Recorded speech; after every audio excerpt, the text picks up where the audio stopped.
નમસ્કાર સાથીઓ, દોસ્તો વાત કરીશું ઇલેક્શન પહેલાં પાર્ટીમાં નવા વળાંકો આપણને જોવા મળી રહ્યા છે।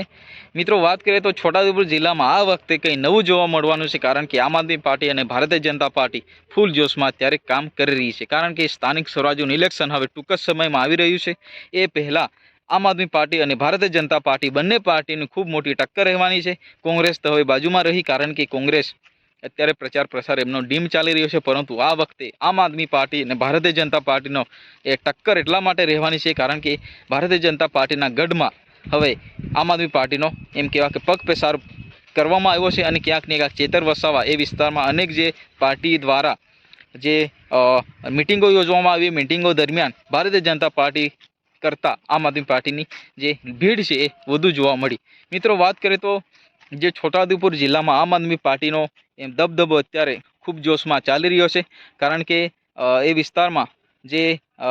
લોકો છે એ ભારતીય જનતા પાર્ટીથી કંટાળી ગયા છે એવો લોકોના નિવેદન આવતા હોય છે કે ભાઈ ઘણા જે વિકાસના કામો કરવાના દાવા અને એમ કહેવામાં આવે કે વિકાસના પડઘાઓ ફૂંકતી સરકાર આદિવાસી વિસ્તારમાં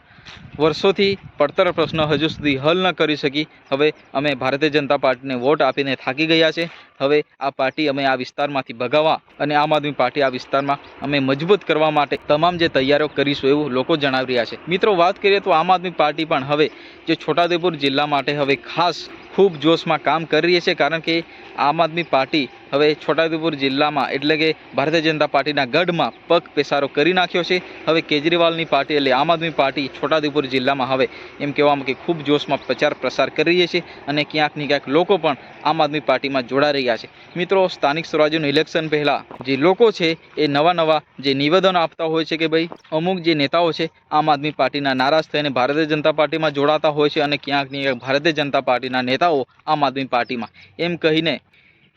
જે ઇલેક્શન પહેલાં લોકો છે એ પોતપોતાની પાર્ટી પસંદ કરી રહ્યા છે, અને ક્યાંક ને ક્યાંક જે ઇલેક્શન આવતા જ જડબાતોડ જવાબ એ અન્ય પાર્ટીને એટલે સામે પક્ષની પાર્ટીને પોતાનો જવાબ આપવા માટે આખી રણનીતિ તૈયાર કરી દીધી છે। મિત્રો, છોટાઉદેપુર જિલ્લામાં આ વખતે આમ આદમી પાર્ટી અને ભારતીય જનતા પાર્ટીની ખૂબ મોટી ટક્કર એટલા માટે રહેવાની છે, કારણ કે જે રીતના એ વિસ્તારમાં વિકાસના દાવાઓ કરતી સરકાર અત્યારે ફોકટ સાબિત થઈ છે। મિત્રો, તમે સોશિયલ મીડિયાના આધારે જોતા હોય કે ભાઈ રોડ રસ્તાઓની કથળિત હાલત છોટાઉદેપુર જિલ્લાના અંતરિયાળ ગામડામાં તમે જે રીતના સગર્ભા મહિલાને જોતા હોય કે ભાઈ જોડીમાં નાખીને જે 70 થી 75 વર્ષ જૂની જે સદીમાં જીવતા હોય એ લોકોની હાલત છે, કારણ કે વિકાસ એ વિસ્તારમાં થઈ જ નથી। રોડ રસ્તાની સમસ્યાઓ, શાળાની સમસ્યાઓ, જે આરોગ્યની સમસ્યાઓ જે વિસ્તારમાં ઘણી છે, ડુંગરાળ વિસ્તારમાં જે સરકારના દાવાઓ વિસ્તારમાં ફોકટ સાબિત થયા છે, માટે વિસ્તારના લોકો હવે આમ આદમી પાર્ટી વિસ્તારમાં મજબૂત કરવા માટે પોતાનો એમ કહેવાય કે કિંમતી મત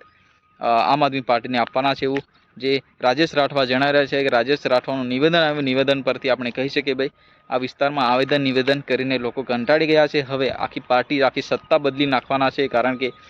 જે ભારતીય જનતા પાર્ટી આ વર્ષોથી આ વિસ્તારમાં શાસન ચલાવી રહી છે, પરંતુ વિસ્તારનો હલ ન કરી શકી અત્યાર સુધી વિસ્તારની ઘણી સમસ્યાઓ છે। તો મિત્રો, છોટાઉદેપુર જિલ્લા માટે આ ચૂંટણી આ ઇલેક્શન ખૂબ એમ કહેવામાં આવે કે જોરદાર, અને મિત્રો આ ઇલેક્શનમાં જોવા જેવી થવાની છે। મિત્રો, તમને વિડીયો પસંદ આવ્યો તો વિડીયોને લાઈક કરો, ચેનલને સબસ્ક્રાઈબ કરો, વધુમાં વધુ શેર કરો, અને મિત્રો એક